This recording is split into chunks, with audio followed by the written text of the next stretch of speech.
राप्ती नदी के कटान से जूझ रहा संगलदीप गांव अस्तित्व के संकट में है। आजादी से पहले से ही ये गांव बार बार नदी में समाता आया है। अब तक ग्रामीण 7 बार अपने आशियाने नदी की लहरों में खो चुके हैं। पिछले जुलाई में नदी ने गांव के केशव वर्क, कन्हैया और श्याम सुंदर के घर निगल लिए। ग्रामीणों का आरोप है कि उन्हें अब तक मुआवजा भी नहीं मिला। हमारा नाम झीने प्रसाद है। कहाँ के रहने वाले? संगलदीप। क्या समस्या है? समस्या यही है कि हम लोग का घर एकदम खतरे में है। यही अगर हाल रह गया तो मेरा घर भी नहीं रहेगा और पूरा गांव रहेगा। धीरे धीरे सब खत्म हो जाएगा नदी से कट। समस्या बहुत है, आने जाने की दिक्कत है, नहीं हम लोग निकल पाते हैं कहीं। अगर कोई तबीयत खराब हो जाए तो मर जाएगा, यहाँ दवा भी ना। नाव की तो व्यवस्था हो गई। नाव की व्यवस्था हो गई तो अगर बंधा होता तो हाल नहीं होता। नाव से क्या होगा, नाव कब तक यहाँ बैठेगी, हम लोग को रखाएगी। वहीं नरपत, सुरजू, ओम प्रकाश, राधेश्याम, रामशरण और सुदामा के मकान भी अगले कुछ दिनों में नदी की भेंट चढ़ सकते हैं। स्थिति की गंभीरता को देखते हुए जिलाधिकारी राज गणपति आर ने क्षेत्र का दौरा किया। कटान की स्थिति के चलते वे संगलदीप गांव तक नहीं पहुंच सके और अमरिया ग्राम पंचायत में ग्रामीणों से जानकारी ली। डीएम ने प्रभावित परिवारों को राहत सामग्री उपलब्ध कराने का आश्वासन दिया। साथ ही अपर जिलाधिकारी के नेतृत्व में टीम गठित कर नदी कटान रोकने की कार्ययोजना पर काम करने की बात कही।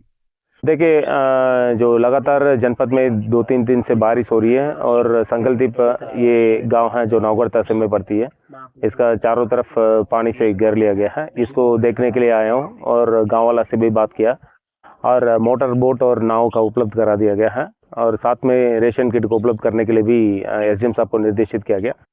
और एक 17 करोड़ का एक तटबंध का प्रोजेक्ट संसदीय करके शासन को भेज दिया गया, उसको भी प्रयास किया जाएगा। और ये इसके अतिरिक्त एडीएम साहब का अध्यक्षता में एक टीम गठित करने के लिए निर्देशित किया गया है। वो टीम गठित करके गाँव का बचाव का संबंध में मतलब रिपोर्ट देंगे, उसका आधार पर आवश्यक कार्रवाई की जाएगी। ग्रामीणों का कहना है कि अब तक शासन प्रशासन की ओर से कोई ठोस पहल नहीं हुई। हम लोग अब कहां जाएं, कुछ समझ में नहीं आता। बारी बारी से नदी पूरा गांव निगल रही है। ग्रामीणों ने दुख जताया। क्या समस्या है? समस्या बहुत साहब, घर एकदम नदी दीवार से सटल है। अब वो कभी भी गिर सकते। घर खाली कर दिए गए हैं, उसमें से सब सामान निकाल लिए। आया तो पूछता हाल है?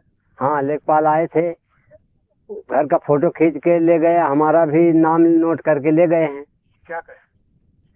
अब कहें, अब वहाँ जाके दिखाएंगे, फिर रिपोर्ट पहुँचाएंगे कानागो के पास और अधिकारी लोग के पास, जो उन लोग का निगाह होगा। फिर अभी गिरेगा तब फिर फोटो खींचा जाएगा। अगर जाना हो तो किसके माध्यम से जा सकते हैं? नाव के माध्यम से जाना है और दूसरा कोई रास्ता ही नहीं। कोई रास्ता नहीं है? कुछ अब है ही नहीं, चारों तरफ से नदी है। हमारा नाम शैलेश यादव। कहाँ के रहने वाले? ग्राम संगलदीप, पोस्ट बैरवा। हमारा समस्या यही है कि कटान से सब मकान नदी में विलीप हो रहे हैं और यही समस्या अगर रह गई 2-4 साल तक तो पूरा गांव विलीप हो जाएगा। और ये कटान से पूरा गांव पीड़ित है। ये घर नहीं, हम लोग का मकान और ये ज़मीन भी, खेत भी सब नदी में विलीप हो चुका है।